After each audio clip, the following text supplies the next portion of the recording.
हमारा तो मुख्यमंत्री भी कॉल उठा दे रहा है और कॉल बैक भी कर रहा है। मैं इन मित्रों से कहना चाहूँगा कि आप अपने विधायक को 9 बजे रात के बाद फ़ोन करके दिखाइए। अगर उनका फ़ोन उठ भी गया तो गाली खाते हैं। जो देवत गांव में जो आपदा आई थी, रात 11 बजे आप वहां पहुंचते हैं। ऐसे में आपका वीडियो सोशल मीडिया पर जो वायरल हो रहा है, उसकी हकीकत क्या है? जिन लोगों ने मेरा वीडियो डाला वही लोग आज सफाई भी दे रहे हैं और सॉरी भी बोल रहे हैं। नगर निगम का चुनाव हुआ था जी, तो जिस दिन काउंटिंग हुई थी तो उस दिन भी आपका नाम को लेकर के काफी चर्चाएं हुई थी। जी।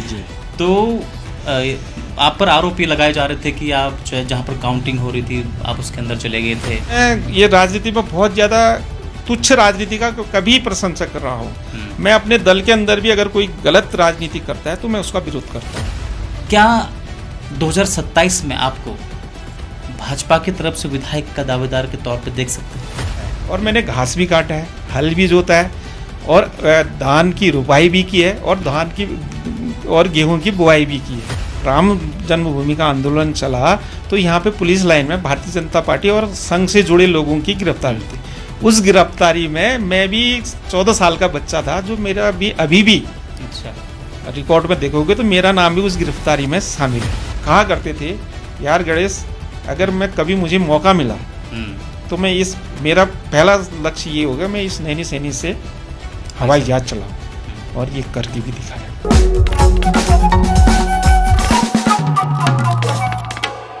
नमस्कार, मैं हूं प्रदीप सेक्रियाल और आप देख रहे हैं न्यूज पीटीएस टीवी का स्पेशल पॉडकास्ट। आज हमारे चैनल पर एक बेहद ही खास मेहमान हैं। हमारे बीच मौजूद हैं दर्जा राज्य मंत्री गणेश भंडारी जी। तो सर, सबसे पहले बहुत बहुत स्वागत। आज आपने हमारे चैनल के लिए समय निकाला है, इसके लिए आपका शुक्रिया। नमस्कार, धन्यवाद। और मैं प्रदीप जी आपको और आपके news channel news PTS Pithoragarh को बहुत बहुत धन्यवाद देना चाहूँगा कि आपने मुझे इस योग्य समझा। गणेश भंडारी हैं कौन, ये आज हम जानेंगे, और इसके अलावा कुछ राजनीतिक सवाल भी आपसे होंगे, क्योंकि ऑब्वियसली आप जो राजनीति में हैं तो वो सवाल भी आपसे होंगे।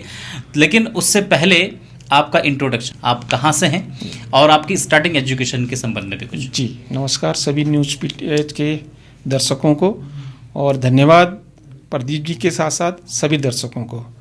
मैं प्रदीप जी बताना चाहूँगा कि मैं इसी पिथौरागढ़ में पैदा हुआ हूँ और मेरी प्राइमरी से लेकर पीजी तक की शिक्षा इसी पिथौरागढ़ में हुई। बहुत बढ़िया। आपके यहीं पे लोकल पे नैनी सैनी एयरपोर्ट के पास एक कनारी पावे करके गांव पड़ता है।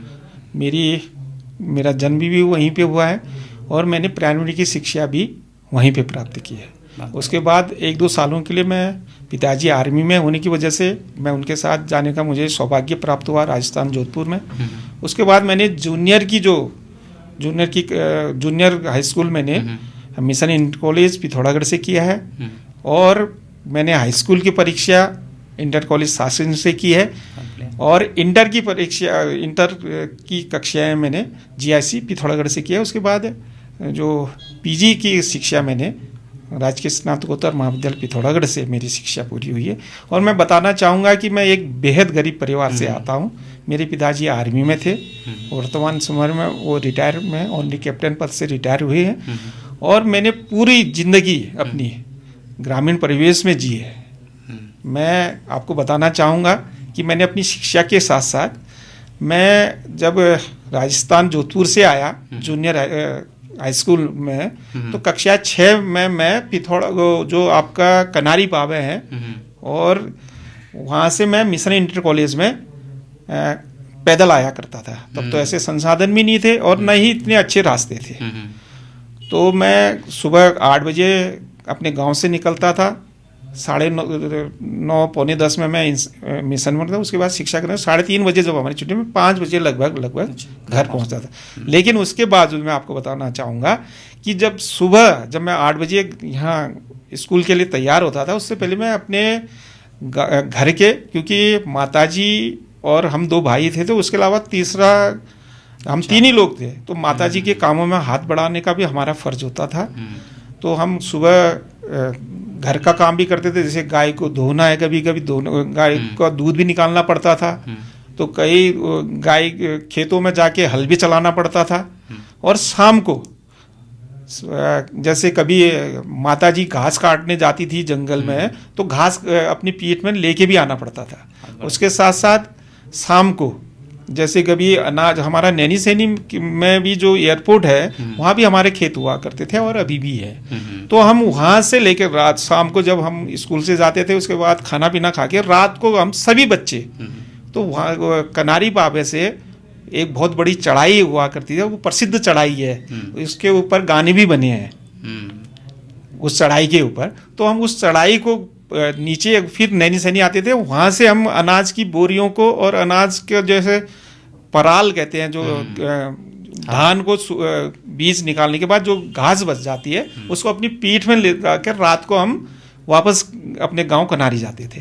तो मैंने तो ये सब जो मैंने हल भी जोता है, गाय को का दूध दोया भी है, और उसके लिए हमने जो घास जो सूखा घास होता था, गाज्जो कहते हैं उसको पहाड़ी में, तो उसको हम उसको भी ढोया है, और मैंने घास भी काटा है, हल भी जोता है, और धान की रुपाई भी की है, और धान की और गेहूं की बुआई भी की है, और जो डल्ले आते थे जो मिट्टी के डल्ले उनको भी तोड़ रखा है। चलिए बहुत बढ़िया।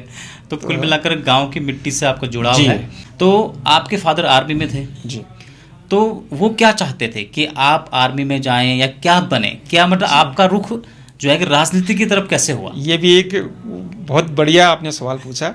मैं इसके लिए आपके मैं पिताजी तो चाहते थे कि मैं आर्मी ज्वाइन करूं, और माताजी मुझे कहीं भेजना नहीं चाहती थी। माताजी का ये कहना है कि मेरे बड़े भाई साहब हाई स्कूल के बाद आईटीबी में भर्ती हो गए थे, तो फिर हम घर में खाली माताजी और मैं ही रह गए थे, और पिताजी तब रिटायर नहीं हुए थे। तो मैं एक दो बार आर्मी की उसमें भी भर्ती में भी गया, सीआरपीएफ की भर्ती में भी गया।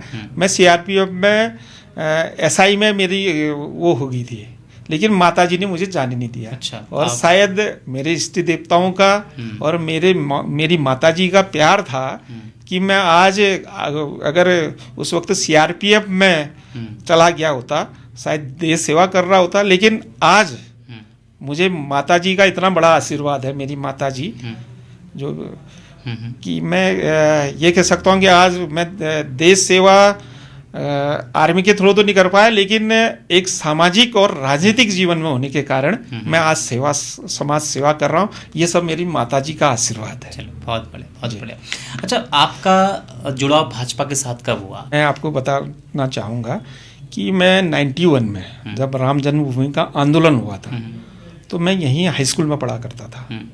तो उस समय से जो है कि मैं आपको बताना चाहूँ, मैं तब 14 साल का लगभग था। तो मैं आपको बताते हुए, मैं जो राम जन्मभूमि का आंदोलन चला, तो यहाँ पे पुलिस लाइन में भारतीय जनता पार्टी और संघ से जुड़े लोगों की गिरफ्तारी थी। उस गिरफ्तारी में मैं भी 14 साल का बच्चा था, जो मेरा भी अभी भी अच्छा रिकॉर्ड में देखोगे तो मेरा नाम भी उस गिरफ्तारी में शामिल है, राम मंदिर के लिए। जी। और राम मंदिर आंदोलन के बाद मेरे मन में हिंदुत्व के प्रति और संघ का जो एक सोच है, उद्देश्य है, उसको लेकर मैं काफ़ी संघ के करीब चला गया। और मैं आपको बता दूं, मैं जब मैंने इंटर किया तो इंटर तक तो अखिल भारतीय विद्यार्थी परिषद तब उस समय नहीं पहुंच सकी थी, लेकिन जब डिग्री कॉलेज पिथौरागढ़ में पहुंचा तो विद्यार्थी परिषद उन दिनों काफ़ी एक्टिव थी, और साथ में अन्य संगठन भी थे, जैसे आयशा हुआ करती थी तब उस समय। तो आयशा और विद्यार्थी परिषद का काफ़ी वर्चस्व उस वक्त राजकीय स्नातकोत्तर महाविद्यालय पिथौरागढ़ में हुआ करता था। तो मेरी विचारधारा तो पहले हिंदुत्व की थी, और मैं संघ का भी स्वयं से एक तब बन गया था, और संघ की प्रेरणा से ही मैं राम जन्मभूमि आंदोलन में मेरा जुड़ाव हुआ। और उसके बाद मैं संघ का एक स्वयंसेवक हो गया था। मैं 1996 में मैं विद्यार्थी परिषद का प्राथमिक सदस्य बन गया था। उसके बाद मैंने प्राथमिक विद्यार्थी परिषद में एक सदस्य के रूप में काम किया, और जब मैं विद्यालय से महाविद्यालय से अपनी शिक्षा पूरी करके जब मैं बाहर निकला तो बहुत सी परीक्षाएं भी दी मैंने, लेकिन शायद भगवान को मंजूर नहीं था वो, या हो सकता है कि मेरी भी बहुत ज़्यादा रुचि उस साइड नहीं थी, मेरी रुचि भी राजनीति की तरफ आ गई थी। तो उसके बाद में विद्यार्थी, उसके बाद जब मैं विद्यालय महाविद्यालय से बाहर आया तो मैं स्वर्गीय आज हमारे बीच नहीं है स्वर्गीय प्रकाश पंत जी, उनकी प्रेरणा से उन्होंने मेरी प्राथमिक सदस्यता 98 में भारतीय जनता पार्टी की प्रत्यक्ष सदस्यता उनके द्वारा कराई गई थी। तो तब से मैं लगातार भारतीय जनता पार्टी की सेवा कर रहा हूँ।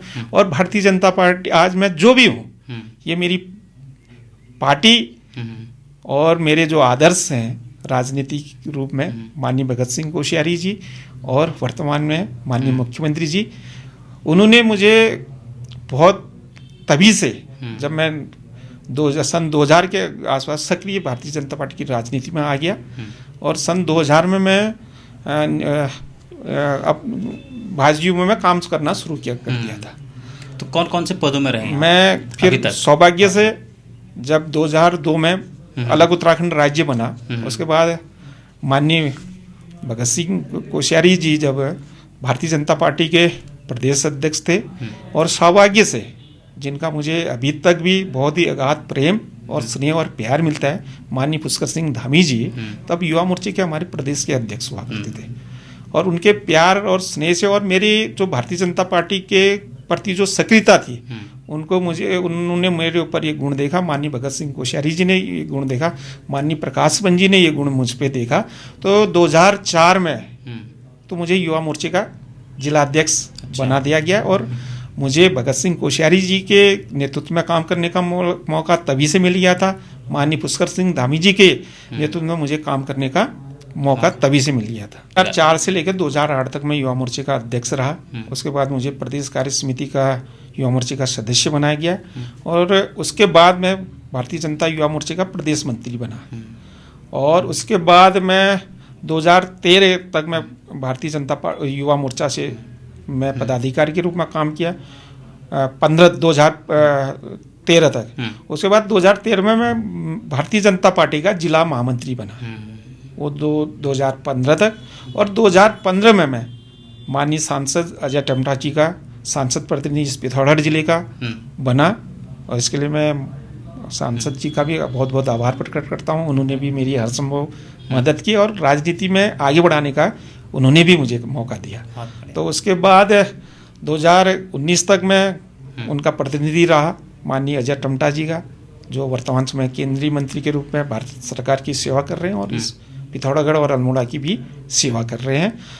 तो उसके बाद अचानक घटना फिर मैं भारतीय जनता पार्टी का प्रदेश कार्यकारिणी का सदस्य रहा 2019 से लेकर 21 तक और उसके बाद 21 से लेकर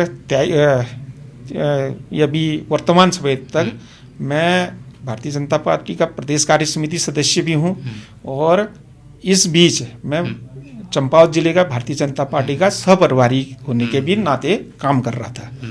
और सौभाग्य से माननीय मुख्यमंत्री जी जिनका विशेष आशीर्वाद और कृपा मेरे ऊपर है और भारतीय जनता पार्टी के संगठन की जो संगठन में काम किया और संगठन ने भी जब 2022 में पुनः भारतीय जनता पार्टी की सरकार आई तो मुझे राज्य मंत्री के रूप में लघु सिंचाई विभाग का काम देखने का मौका अपने माननीय मुख्यमंत्री जी ने, अपने प्रदेश के अध्यक्ष माननीय महेंद्र भट्ट जी ने और संगठन महामंत्री अजय जी ने और विशेष रूप से माननीय भगत सिंह जी के आशीर्वाद से मैं इस पद में अभी वर्तमान समय तक काम कर रहा हूँ और ये सब मेरे पार्टी का, मेरे मार्गदर्शकों का आशीर्वाद है और मेरे इष्ट देवताओं का और मेरी माता का और मेरे क्षेत्रवासियों का, पिथौरागढ़ जिले के बहुत से शुभचिंतकों के आशीर्वाद से मैं यहाँ पर वर्तमान समय में काम कर रहा हूँ। जो आपको जो है कार्यभार आपको दिया गया है, जो आप दर्जा राज्य मंत्री हैं,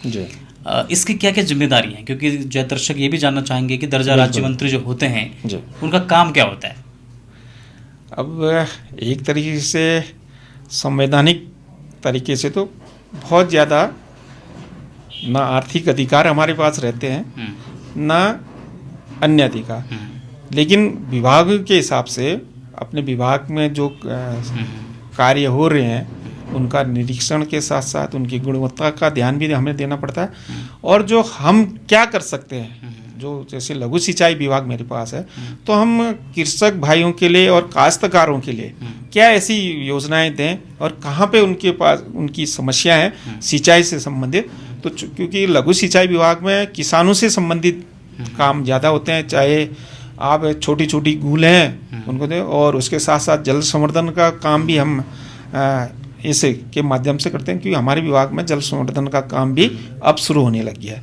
उसके साथ साथ अभी किसानों को क्या सुविधा दे सकते हैं हम, उसके साथ साथ जो भूमि कटाव हो रहा है उसको कैसे रोकथाम कर सकें, और किसानों को हम सिंचाई की कितनी और अधिक अच्छी सुविधाएं दे सकें, तो ये सब काम करते हैं। उसके साथ साथ अब माननीय मुख्यमंत्री जी के आशीर्वाद से मैं पिथौरागढ़ जिले के साथ साथ, अब मेरा गृह क्षेत्र तो यही थोड़ा रहता ही है गृह क्षेत्र के लिए, तो पिथौरागढ़ के प्रति जो मेरा लगाव है, क्योंकि इस पिथौरागढ़ ने मुझे बहुत दे रखा है, यहाँ के देवी देवताओं ने, यहाँ के लोगों के आशीर्वाद से मैं इस पद में हूँ, तो मेरा भी फर्ज बनता है कि अगर मुझे मौका सेवा करने का मौका मिला है तो मैं भी उनकी सेवा करूँ। मैं अपने विभाग के साथ साथ पिथौरागढ़ की जो भी छोटी बड़ी समस्याएं हैं जो मेरे बस में है, और माननीय मुख्यमंत्री जी के आशीर्वाद से मैं उन समस्याओं के समाधान के लिए लगातार तत्पर रहता हूं, चाहे कोई भी। और पिथौरागढ़ के विकास के लिए मैं आपको एक बात बताना चाहूँगा कि एक चीज़ जिस तरह से आपने देखा होगा, पिथौरागढ़ में पर्यटकों का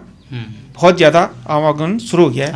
क्योंकि मैं आपको बताना चाहूँगा, जो हमारी नैनीसैनी एयरपोर्ट है, कि हम तो बचपन से देखते हैं उसको, एयरपोर्ट बनने से भी पहले हमने उसको देखा है, और एयरपोर्ट बनने के बाद भी हमने देखा। मैं हाई स्कूल में था, कक्षा 8 या 9 में होऊंगा, तो हवाई पट्टी बन रही थी। तो तब से हमने देखा कि 2000 वर्तमान समय 2020 तक वो हवाई पट्टी बिल्कुल बन के भी बंजर थी। तो मैं इत्तेफाक बताना चाहूँगा कि 2006 में जब माननीय मुख्यमंत्री जी पिथौरागढ़ जिले से उस वक्त भी चुनाव लड़ना चाहते थे कर्नल छिना सीट से, तो सौभाग्य से वो प्रदेश के अध्यक्ष थे और मैं जिले का अध्यक्ष था, तो उनके साथ बहुत समय तक मुझे काम करने का मौका, क्षेत्र भ्रमण करने का मौका मिला। तो तब वो कभी कभी हम चर्चा भी करते थे कि भाई साहब ये इतना बड़ी हम लोगों ने ज़मीनें दे रखी है, ये अब देखो ना हमारे खेती के मतलब की रही न किसी और मतलब की रही। तो कहा करते थे यार गणेश, अगर मैं कभी मुझे मौका मिला तो मैं मेरा पहला लक्ष्य ये होगा, मैं इस नैनीसैनी से हवाई जहाज चलाऊं, और ये करके भी दिखाया उन्होंने।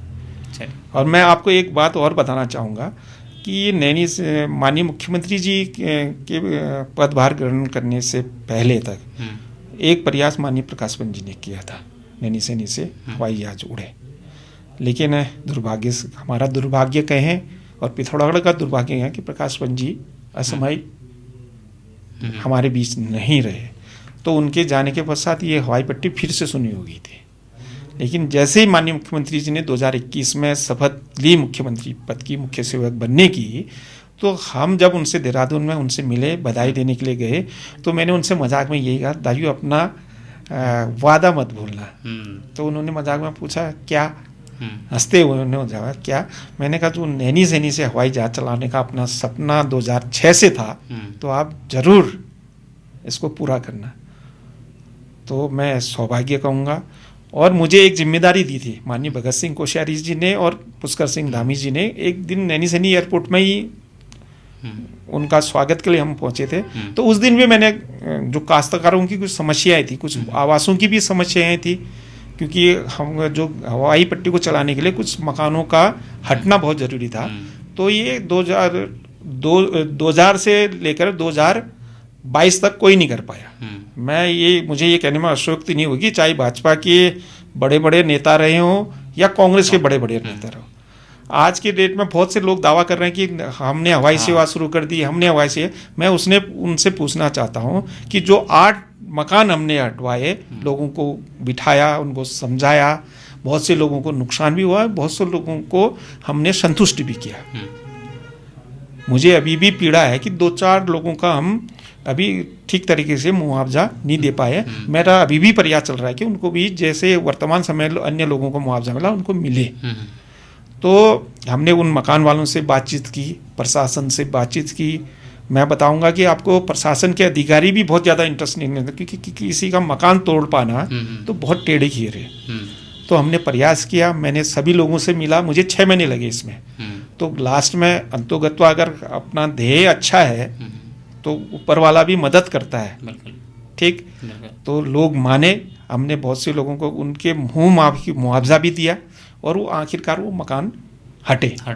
ठीक। और आज देख रहे होंगे निर्बाध रूप से हमारी आज देश की राजधानी, प्रदेश की राजधानी और औद्योगिक राजधानी हल्द्वानी के लिए लगातार हवाई सेवा शुरू हो रही। पंतनगर आप हवाई सेवा है, देहरादून के लिए हवाई सेवा है, दिल्ली के लिए भी हवाई सेवा है और यहाँ से हल्द्वानी के लिए भी।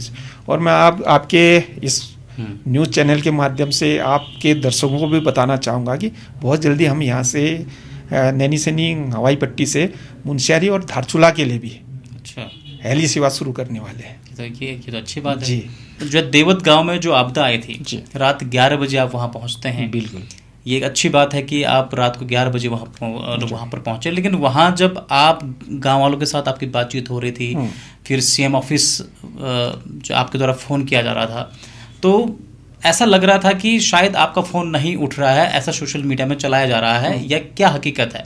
उस वीडियो के बारे में जानकारी दें जो सोशल मीडिया में इस वक्त चल रहा है।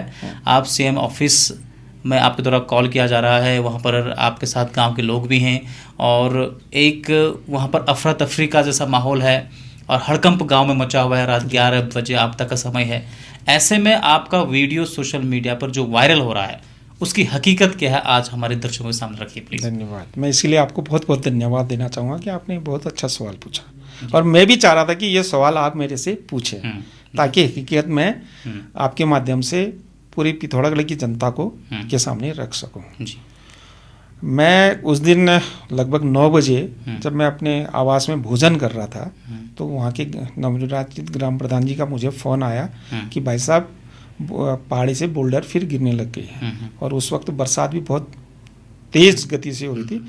और जैसे मैं तैयार होने जाने के लिए तैयार, भोजन करने के बाद तैयार होने के लिए जाना, मैंने अपने ड्राइवर को गाड़ी लाने को कहा। थोड़ा मेरा ड्राइवर थोड़ा 5-10 किलोमीटर दूरी पे अपने गांव में रहता है, तो मैंने उसको फ़ोन किया कि गाड़ी लेके आ जाओ।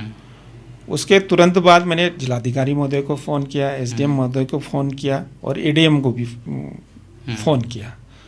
तो तीनों से मेरी बातचीत हुई और उन्होंने कहा कि हम प्रशासन की ओर से हमारी टीम वहाँ चली गई। तो जब मैंने प्रशासनिक, पहला तो यही है कि प्रशासन जितनी जल्दी होगी लोकल प्रशासन को इन्वॉल्व करूँ और उनको सूचना दूँ।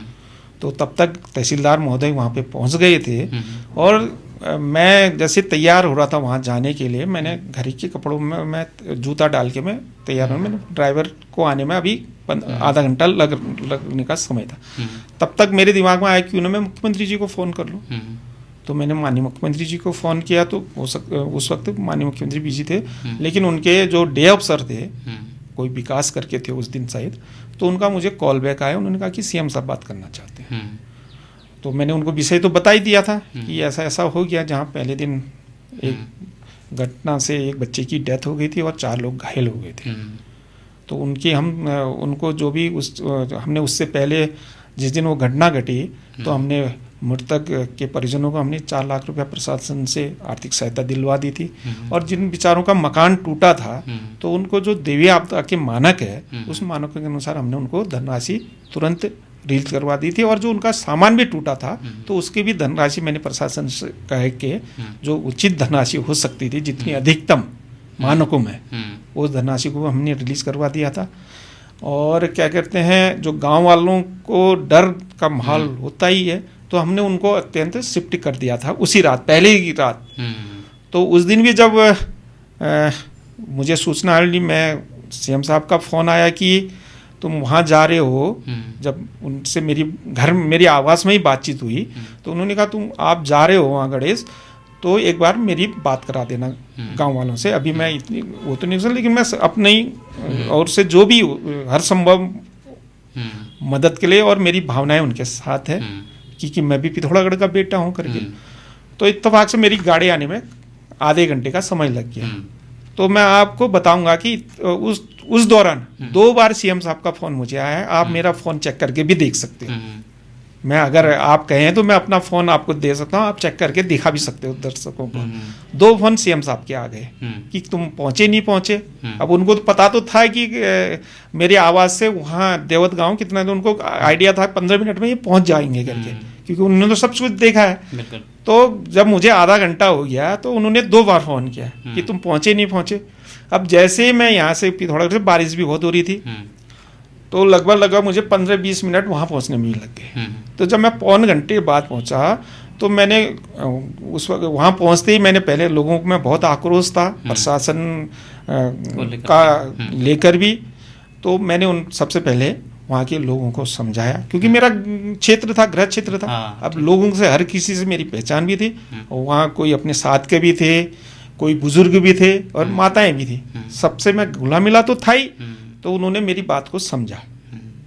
फिर मैंने उसके बाद जब थोड़ा उनको शांति हो गई, उनके रहने की व्यवस्था जब हमने करवा दी थी प्रशासन की मदद से, उसके बाद फिर मैंने सीएम कार्यालय को फ़ोन लगाया।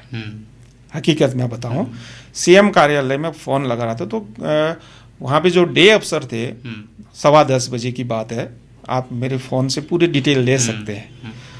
तो मैं तो उनको फ़ोन मिलाया, तो उस वक्त इत्तेफाक से सीएम साहब किसी अर्जेंट दिल्ली से ऑनलाइन मीटिंग में जुड़े थे। तो तब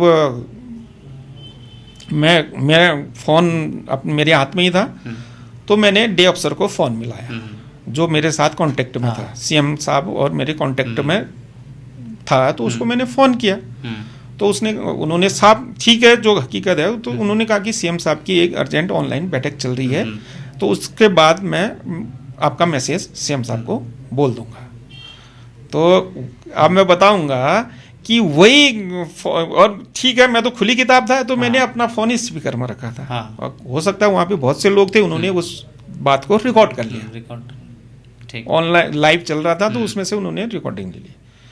और ठीक 10:39 पे वो शायद वो स्क्रीनशॉट सोशल मीडिया में भी घूम रहा है। 10:40 पे जब सीएम साहब फ्री हुए, सीएम साहब का मुझे कॉल बैक आता है, और कॉल बैक आता है तो मैंने स्पीकर ऑन करके मैंने कहा कि उन्होंने पूछा क्या है, कैसी है स्थिति। मैंने उनको पूरी स्थिति से, अब तो वो आप वीडियो में भी देख सकते हैं, जब सीएम साहब के साथ मेरी बात चल रही थी, तो मैंने उनको पूरा बता दिया कि प्रशासन ने ये व्यवस्था कर दिया और कल की प्लानिंग हमारी क्या है, वो बातचीत चल रही थी।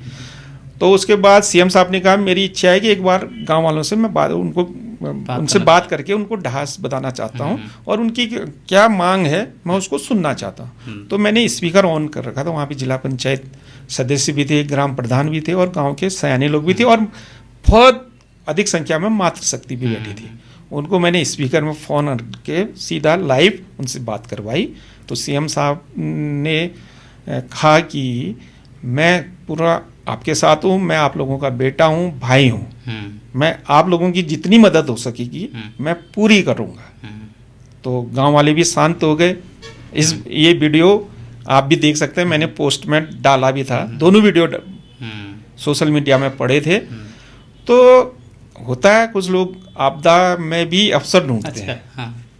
तो कुछ हमारे विपक्षी मित्र तो उस बात को इतना हाईलाइट कर दिया है कि एक राज्य मंत्री फोन कर रहा है सीएम कार्यालय को और सीएम फोन नहीं उठा रहा है।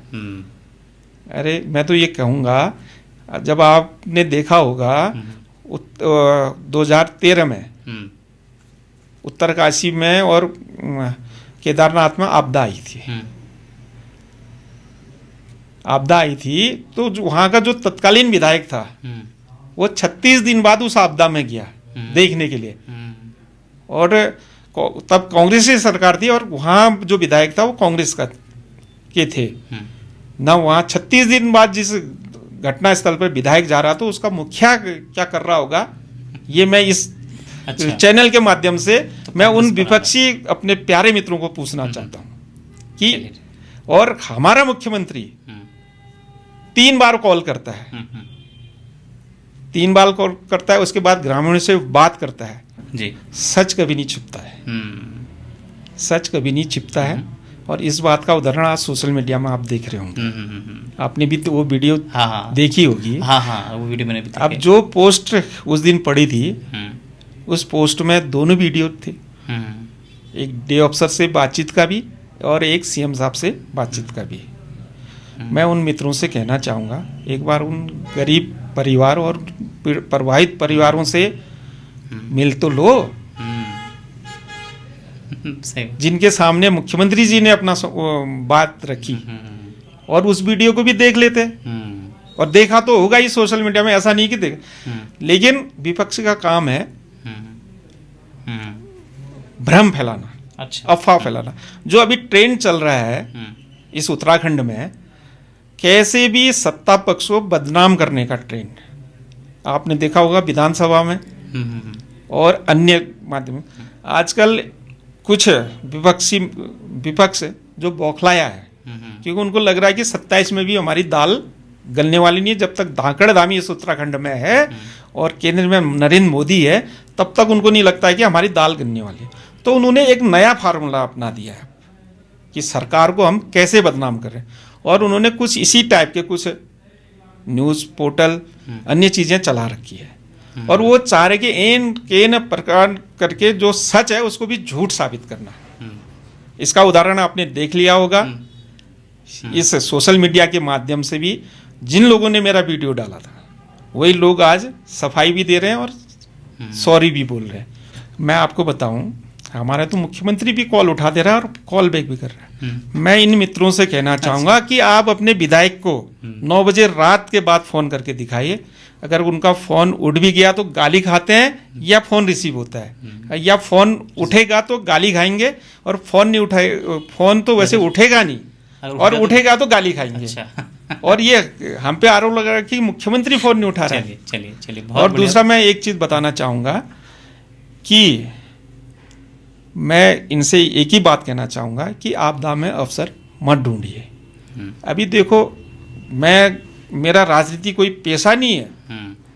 मैं तो आपको बता दिया, मैं तो कृषक पुत्र हूँ, और मैं ये राजनीति में बहुत ज़्यादा तुच्छ राजनीति का कभी प्रशंसक रहा हूँ। मैं अपने दल के अंदर भी अगर कोई गलत राजनीति करता है तो मैं उसका विरोध करता हूँ। इसका उदाहरण आप भारतीय जनता पार्टी के हर नेता से, हर कार्यकर्ता से पूछ सकते हैं। मैं विकास की राजनीति करता हूँ, और ठीक है हमारी राजनीतिक हो सकता है पक्ष विपक्ष, राजनीतिक विचारधाराएं अलग हो। वो राजनीतिक विचारधाराएं तो चुनाव के समय है ना हमारी, बाकी तो हम एक ही जगह के लोग हैं। तो आपस में विचारधारा तो चुनाव के दौरान है। हाँ। उसके बाद हमारे संबंध रहने चाहिए। हमने अपने जो हमारे हाथ में जितना है हम किसी की मदद कर सकें। अगर किसी को हमारी मदद की ज़रूरत है तो मेरा तो पहला उद्देश्य है मैं उसकी मदद करूं। ये राजनीति मेरे लिए कोई पेशा नहीं है, ये लक्ष्य नहीं है मेरे लिए जनसेवा लक्ष्य है। बिल्कुल। और मैं लोगों की मदद कर सकूं, ये मेरा लक्ष्य है। और इसलिए मुझे अपने इष्ट देवताओं का, अपने स्नेहीजनों का भरपूर आशीर्वाद। नहीं तो मेरा कोई वो नहीं था, राजनीति में आने का मकसद भी नहीं था। मैं तो एक उद्देश्य को लेकर राजनीति में जुड़ा हूँ। मैं एक आरएसएस का एक कार्यकर्ता हूँ, उसके उद्देश्य को लेकर राजनीति में आया हूँ, और कोई पॉलिटिकल मेरी पेशा नहीं है। यहाँ पर नगर निगम का चुनाव हुआ था जी, तो जिस दिन काउंटिंग हुई थी तो उस दिन भी आपका नाम को लेकर के काफी चर्चाएं हुई थी। जी। तो आप पर आरोप ये लगाए जा रहे थे कि आप जहाँ पर काउंटिंग हो रही थी आप उसके अंदर चले गए थे। आप दर्जा राज्य मंत्री हैं, तो उस दिन आप वहाँ क्यों गए, या फिर आप गए थे, आपके साथ शायद भाजपा के जिलाध्यक्ष भी थे। तो इस तरह से बहुत सारी जो है चीज़ें चल रही थी, और फिर कई आरोप भी लगे कि शायद अंदर जो है काउंटिंग में कुछ मतलब गड़बड़ी हुई, कई चीजें हुई। थोड़ा हम ये जानना चाहते हैं बिल्कुल कि जब आप उस दिन क्या कुछ हुआ था, क्योंकि अब जो है कि जनता के बीच जो आपकी छवि जो है उस दिन गई थी, जो आपके बारे में कहा गया था कि भाई आप अंदर कैसे चले गए या फिर खुद से मैं इस बात का भी उत्तर दूंगा। तो ये थोड़ा सा हम चाहते हैं स्पष्ट इसको, बहुत बढ़िया मौका भी है। हाँ प्रदीप जी, मेरा आरओ टेबल का पास बना था, उस नाते मेरा पास था। क्योंकि ऐसा है कोई बिना पास के तो वहाँ प्रधानमंत्री जी भी है वो भी नहीं जा सकते। मेरा पास था, पुलिस वालों ने वहाँ पे चेक किया। मैं उससे पहले 1-2 बार आरओ टेबल में अंदर चला गया था। लेकिन उस वक्त ये था कि लास्ट राउंड की काउंटिंग होनी थी, तकरीबन 5000 वोटों की और काउंटिंग होनी थी। और अंदर से ये सूचना आई कि वहाँ पर हमारे वोट बहुत इनवैलिड किए जा रहे हैं। अच्छा। तो इसलिए उस नाते मैं अंदर गया, मैंने प्रशासन के अधिकारियों से बात की कि भैया आरओ टेबल में जो भी इनवैलिड वोट हैं वो आरओ टेबल में चेक क्यों नहीं किए जा रहे हैं। मैं इस बात को लेके वहाँ पे प्रशासन, मैं जबकि मतदान केंद्र के अंदर भी नहीं गया, तो मैंने वहीं पे प्रशासन के जिलाधिकारी भी थे, पुलिस अधीक्षक भी थे, मैंने उनसे कहा कि आरओ टेबल में आप एक बार जो वोटें इनवैलिड हो रही है उनको आप आरओ टेबल में फिर से चेक करें। और मैं मजे की बात बताना चाहूँगा, जो हमारे विपक्षी थे जो 14 टेबलों में थी, तो 14 टेबल में हमारे 14 लोग थे, उन एक टेबल में हमारा एक व्यक्ति था, उनके 14 टेबल में एक टेबल में 6 लोग थे। क्योंकि विपक्ष तो पूरा सबको साथ लेके चुनाव लड़ा, पूरा विपक्ष भाजपा हराव में था, क्योंकि जो निर्दलीय थे उनके द्वारा लड़ाए गए थे, अन्य निर्दलीय भी उनके कुछ एक दो लोग हमारी पार्टी के बोले। और मजे की उस दिन जो मतदाता अभिकर्ता बनता है उन सब के लोग एक व्यक्ति विशेष के लिए मतदान अभिकर्ता, मतगणना अभिकर्ता बने थे।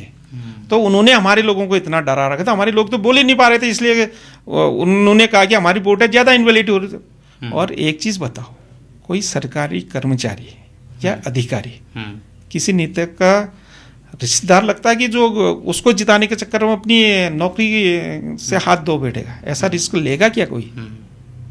है ना। जब ये लोग कह रहे थे, जब ये शायद जो विपक्ष थे उस समय भाजपा के, वो 400-500 वोटों से आगे थे, लेकिन 5000 वोटों की गिनती होनी थी, और 5000 वोट भी वो वहाँ के होने थे जो उस हमारे जो भारतीय जनता पार्टी की दावेदार थी कल्पना देवला जी, उनके क्षेत्र के। तो उस गिनती करते करते जब रिजल्ट बहुत नज़दीक आने लग गया तो बहुत कड़े की टक्कर हुई। कड़े की टक्कर में 17 वोटों से हमारी प्रत्याशी जीत गई। तो इसमें कहाँ से कोई, आप ये बता दीजिए, कोई कर्मचारी मुझे कोई मत पड़ा है तो आपके उसमें काउंट कर सकता है क्या? कि उतने कर्मचारी अधिकारी क्या प्रेशर में काम करते हैं क्या? और उनके ऊपर पर्यवेक्षक बैठा है, पर्यवेक्षक बैठा है, तो किसी कर्मचारी, किसी अधिकारी, वो भी मत चुनाव के दौरान इतनी हिम्मत हो सकती कि वो रिजल्ट को ऊपर नीचे कर दे या वोटों को ऊपर नीचे कर दे। ये सिर्फ कांग्रेस का एक प्रोपेगेंडा है और विपक्ष का प्रोपेगेंडा है। क्या 2027 में आपको भाजपा की तरफ से विधायक का दावेदार के तौर पे देख सकते हैं? ये मैं कुछ नहीं कह सकता हूँ, क्योंकि भारतीय जनता पार्टी का प्रत्येक कार्यकर्ता अनुशासन के अंदर रहता है। मैं आपसे कहना चाहूँगा कि मैंने एक इंटरव्यू में कहा था, वही प्रतीक भाई जी ने पंचायत चुनाव से पहले एक मेरा इंटरव्यू लिया था, तब मैंने दावा किया था कि जिला पंचायत में हम पूरी की पूरी सीटें जीतेंगे, और नहीं भी जीते, पूरी की पूरी नहीं भी जीते 100%, तो हम कम से कम 50+ जाएंगे। और तो आपने पंचायत चुनाव देखा होगा, 32 के 32 सदस्यों का समर्थन हमें था, और हमारा जिला पंचायत अध्यक्ष निर्विरोध। मैं अगर कोई चीज़ बोलता हूँ तो उसमें जीव जान से जुटता हूँ और लक्ष्य की प्राप्ति तक रुकता नहीं हूँ। तो आप, ये मेरी एक खासियत है। तो आपके अंदर से इच्छा तो होती होगी कि नहीं, देखो मैं तो पार्टी का सिपाही हूँ। हाँ। मैंने कभी सपने में भी नहीं सोचा था कि मैं दर्जा राज्य मंत्री बनूंगा। ये मेरी पार्टी के प्रति जो करते कार्य निष्ठा है, जो पार्टी के प्रति वफादारी है, उसका इनाम मिला। और जब से मुझे ये पद मिला है, दायित्व मिला है, तो निश्चित रूप से मेरे अंदर ये भावना है कि मैं अधिक से अधिक लोगों की तक कैसे पहुंचूं, और अधिक तक जिनको मदद की ज़रूरत है उनकी मदद कैसे करूं, और कितने अपनी पूरी ताकत के साथ साथ इस पिथौरागढ़ में विकास कार्य कितने हो सकते हैं। आपने देखा होगा, इससे पहले भी बहुत से दायित्वधारी थे और अभी भी बहुत से दायित्वधारी है। तो वो तो पद मिलने के बाद अपने आप को, लेकिन सबसे ज़्यादा चर्चा आपकी। धन्यवाद, इसके लिए तो मैं सभी शुभचिंतकों का आपका भी धन्यवाद देना चाहूँगा। और जहाँ तक आपकी 27 की बात है, मेरे से भी कई वरिष्ठ लोग इस पार्टी में जुड़े हैं और दावेदार भी हैं। और हो सकता है दावेदारी तो राजनीति में आए हैं, और कार्यकर्ता का भी धर्म है कि अपनी जो दावेदारी पेश करना, वो कोई बड़ा नहीं, दावेदारी देखेंगे, लेकिन हमारे पहले वरिष्ठ लोगों की दावेदारी अगर होती है तो मेरी ऐसी कोई दावेदारी नहीं रहेगी। और बाकी पार्टी संगठन जो भी कार्य मुझे सौंपेगा, मैं दियो जाल से उस काम को पूरी तन्मयता के साथ, पूरे तन मन धन के साथ करने के लिए तैयार हूँ। पार्टी हमें लड़ाए, किसी और को लड़ाए, हमने तो भारतीय जनता पार्टी को जिताने का काम कर रहा है। माननीय पुष्कर दत्त सिंह धामी जी को पुनः 2027 में 5 साल के लिए फिर से मुख्यमंत्री बनाने का लक्ष्य और ध्येय लेके चलना है। तो चलिए, बहुत बड़े, यहाँ पर डेवलपमेंट की बात तो बहुत होती है और विकास की बात हो रही है, हवाई सेवा भी अब शुरू हो चुकी है, और लेकिन स्वास्थ्य को लेकर के आप जो सरकार से बोलिए ना कि यहाँ पर कुछ कीजिए, बिल्कुल, ताकि ये एक यहाँ पर जो भी अस्पताल है, जिला अस्पताल है, वो सिर्फ एक रेफरल सेंटर न बने। बिल्कुल। अब मैं आपको प्रदीप जी एक चीज़ बताना चाहूँगा, पिथौरागढ़ में आप भी बहुत लंबे समय से काम, मेडिकल कॉलेज की मांग कब से होती थी? हाँ, मेडिकल कॉलेज की, जी सुनिए, कब से हुआ करती थी। आज आप देख रहे होंगे मेडिकल कॉलेज एक नई उपलब्धि के रूप में पिथौरागढ़ में बनने जा रहा है, और हम पूरे दिलो जान से लगे हैं कि 2026 में हम MBA प्रथम वर्ष की कक्षाएं इस मेडिकल कॉलेज में प्रारंभ करें। और बेस अस्पताल हमारा चालू है, लेकिन दुर्भाग्य से ये पूरे देश का दुर्भाग्य है कि डॉक्टर की बहुत कमी, पूरा देश जूझ रहा है, और खासकर पहाड़ी क्षेत्र और सीमांत क्षेत्र। क्योंकि यहाँ पे अगर कोई डॉक्टर यहाँ पे नौकरी करने के लिए आता है तो उसको स्वास्थ्य भी अच्छा चाहिए, शिक्षा भी उनके बच्चों के लिए अच्छी चाहिए, और आवागमन के संसाधन भी सुगम चाहिए। तो उसी के प्रयास यहाँ हवाई सेवा हमने शुरू कर दी है। हम चाहते हैं कि शिक्षा का स्तर हमारे पिथौरागढ़ का उठे, क्योंकि शिक्षा के क्षेत्र में आज हमारा पिथौरागढ़ बहुत आगे शिक्षा के क्षेत्र में तो हम प्रयास कर रहे हैं कि बीच में एक जियो भी सरकार की ओर से जारी हुआ कि जो भी श्रीनगर मेडिकल, जो सरकारी मेडिकल कॉलेज हैं उत्तराखंड के, जिनमें बहुत कम फीस में हम मेडिकल की पढ़ाई करवा रहे हैं, तो एक बॉन्ड के माध्यम, पहले ऐसा कोई सिस्टम नहीं था, लेकिन अब हमने ये, हमारी सरकार ने, माननीय धन सिंह रावत जी और माननीय मुख्यमंत्री जी ने एक ये जियो जारी कर रहा है कि कोई भी अस्पताल अब रिफर सेंटर नहीं बनेगा। उसको अगर किसी पेशेंट को अगर वो डॉक्टर रिफ़र करता है या अस्पताल रिफ़र करता है तो उसका कारण बताना पड़ेगा। अगर कोई सुविधा यहाँ है, उस चीज़ का डॉक्टर यहाँ है, तो उस किसी पेशेंट को रेफर नहीं करेगा। इसका जियो जारी हो चुका है। अभी तो हम प्रयास कर रहे हैं, हमारा बहुत जल्दी मेडिकल कॉलेज बनने जा रहा है, और जैसे जैसे मेडिकल के डॉक्टर आएंगे तो हम इनको और अच्छी सेवा दे देंगे। और मैं आपको बता दूं, पिछली बार भी डॉक्टर आए थे, और बेस को चलाने के लिए हमने 3 बार नियुक्तियों के लिए, डॉक्टर की नियुक्ति के लिए हमने वो विज्ञप्ति निकाली थी। 47 डॉक्टरों की हमने विज्ञप्ति निकाली थी, तो दुर्भाग्य से खाली 17 डॉक्टर ही हमारे पास आ पाए। लेकिन आज देखोगे इन 5 सालों के अंदर, 6-7 सालों के अंदर, कि जो 1 डॉक्टर 2 डॉक्टर किसी अस्पताल में हुआ करते थे, हमारे जिला चिकित्सालय में होते, आज कम से कम हर विभाग में 1 डॉक्टर कम से कम तैनात है। तो आज आपने समय दिया, इसके लिए बहुत बहुत शुक्रिया आपका। बहुत जल्द फिर से मिलते हैं आपसे। Thank you. बहुत बहुत धन्यवाद प्रदीप जी, और आपके दर्शकों को भी और आपको भी। आपके माध्यम से मैं अपनी बात रख सका, और अगला जो आप न्यूज़ का पोस्ट करोगे, इंटरव्यू करोगे, तो उसमें पूरे पिथौरागढ़ के विकास के लिए हमने क्या क्या किया, काम किया, हमारी सरकार ने क्या काम किया, उसको लेकर मैं आप बहुत जल्द है बिल्कुल आपसे मिलेंगे, लोगों के बीच आऊँगा। धन्यवाद। ठीक, बहुत धन्यवाद। खबरों में बने रहने के लिए न्यूज़ PTS TV को सब्सक्राइब करें और बेल आइकन दबाएं, और साथ ही फेसबुक पर न्यूज़ PTS TV पेज को लाइक या फॉलो करें।